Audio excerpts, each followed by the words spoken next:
Hi అండి, నమస్తే. Welcome back to our channel young chef. నేను మీ కీర్తి. ఈరోజు వీడియోలో హోటల్ స్టైల్ ఎగ్ దోశని ఇంట్లోనే ఏ విధంగా ప్రిపేర్ చేసుకోవచ్చో చూపించబోతున్నాను.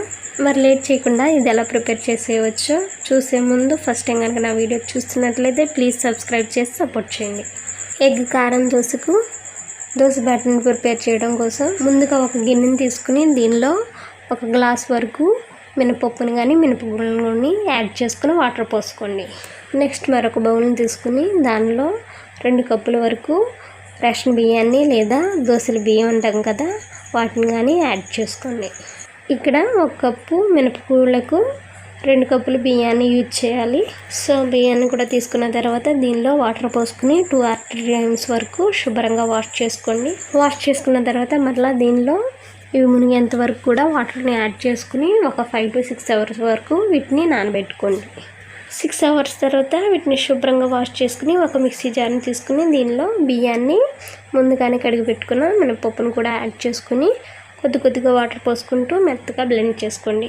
దోశ బ్యాటర్ అనేది ఎంత స్మూత్గా ఉంటే దోశలు అనేవి అంత పర్ఫెక్ట్గా వస్తాయి. సో వీలైనంత మెత్తగా బ్లెండ్ చేసుకోండి.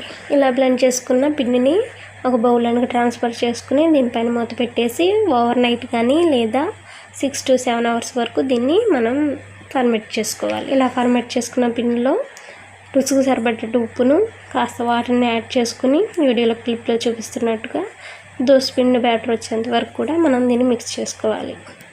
నెక్స్ట్ ఈ పిండిని పక్కన పెట్టేసుకుని కారం ప్రిపేర్ చేయడం కోసం స్టవ్ అంటించుకుని ప్యాన్ పెట్టుకుని ప్యాన్లో ఒక 4 tables వరకు ఆయిల్ని వేసి హీట్ చేయండి. ఆయిల్ అనేది హీట్ అయిన తర్వాత దీనిలో ఒక 10 వరకు ఎండుమిర్చిని కట్ చేసి వేసుకోండి.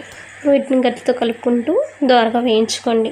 ఇవి కాస్త వేగిన తర్వాత వీటిని ఒక బౌల్లోకి ట్రాన్స్ఫర్ చేసేసుకుని అదే కళాయిలో 1/2 కప్పు వరకు పచ్చిశనగపప్పును వేసి కాస్త ఎర్రగా వేయించుకోండి.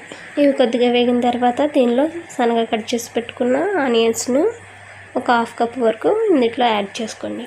వీటిని గట్టితో కలుపుకుంటూ స్టవ్ని మీడియం ఫ్లేమ్లో పెట్టుకుని ఒక 2 seconds వరకు వేయించుకోండి. ఇవి కాస్త వేగిన తర్వాత దీనిలో కొద్దిగా జీలకర్రను వేసుకుని స్టవ్ ఆఫ్ చేసేసుకోండి. నెక్స్ట్ ఒక మిక్సీ జార్ని తీసుకుని దీనిలో మనం ముందుగానే వేయించి పెట్టుకున్న ఎండుమిర్చిని ఆనియన్స్ని కూడా ఇందులో యాడ్ చేసుకుని కొద్దిగా ఉప్పు, ఒక చిన్న నిమ్మకాయ సైజ్ అంతా చింతపండును, 4 ఎల్లుల్లి గడ్డలను కూడా యాడ్ చేసుకుని కొద్దిగా వాటర్ పోసుకుని మెత్తగా బ్లెండ్ చేసుకోండి. మెత్తగా బ్లెండ్ చేసుకున్న తర్వాత దీన్ని ఒక బౌల్లోకి ట్రాన్స్ఫర్ చేసుకుని పక్కన పెట్టుకోండి. ఎగ్ దోశ కోసం స్టవ్ అంటించుకుని దోశ పెనాన్ని పెట్టి పెనాన్ని హీట్ చేసుకోండి. పెన్ అనేది బాగా హీట్ అయిన తర్వాతనే ఒక పెద్ద గరిటె దోశ పిండిని మధ్యలో వేసుకుని ప్యాన్ మొత్తం స్ప్రెడ్ చేయండి. ఇలా స్ప్రెడ్ చేసుకున్న దోశ పైన 2 tablespoon వరకు ఆయిల్ని అంచులమ్మట వేసుకోండి. ఎగ్ దోశకి ఆయిల్ అనేది ఎక్కువే పడుతుందండి. సో ఆయిల్ అనేది కాస్త ఎక్కువే వేసుకోండి. దోశ అనేది బాగా కుక్ అయ్యి ఇలా ఎర్రగా కాలిన తర్వాత మనం ముందుగానే ప్రిపేర్ చేసి పెట్టుకున్న కారాన్ని 1 tablespoon వరకు వేసుకుని దీనిపైన ఒక ఎగ్ని బ్రేక్ చేసి వేసుకోండి. ఎగ్ వేసుకున్న తర్వాత అట్ల పెనంతో ఈ ఎగ్ మరియు కారాన్ని దోశ మొత్తం నిదానంగా స్ప్రెడ్ చేసుకోండి. ఎగ్ని వేసుకున్న తర్వాత ఒక 2 minutes వరకు దోశ అనేది బాగా కుక్ చేసి రెండో వైపు టర్న్ చేసి 1 నిమిషం మాత్రమే మనం దోశని కుక్ చేయాలి. అంతకుమించి ఎక్కువసేపు మనం దోశను ఉంచినట్లయితే ఎగ్ అనేది గట్టిగా అయిపోయి టేస్ట్ అనేది బాగోదు. సో రెండో వైపుకి టర్న్ చేసిన వెంటనే స్టవ్ ఆఫ్ చేసేసి వేడివేడిగా సర్వ్ చేసుకుంటే ఎగ్ దోశ అనేది మనం అచ్చం బయట తిన్న హోటల్ టేస్ట్ అనేది వచ్చేస్తుంది. సో మీరు కూడా తప్పకుండా ఇంట్లో ట్రై చేసి మీకు ఎలా కుదిరిందో నాకు కామెంట్ చేయండి.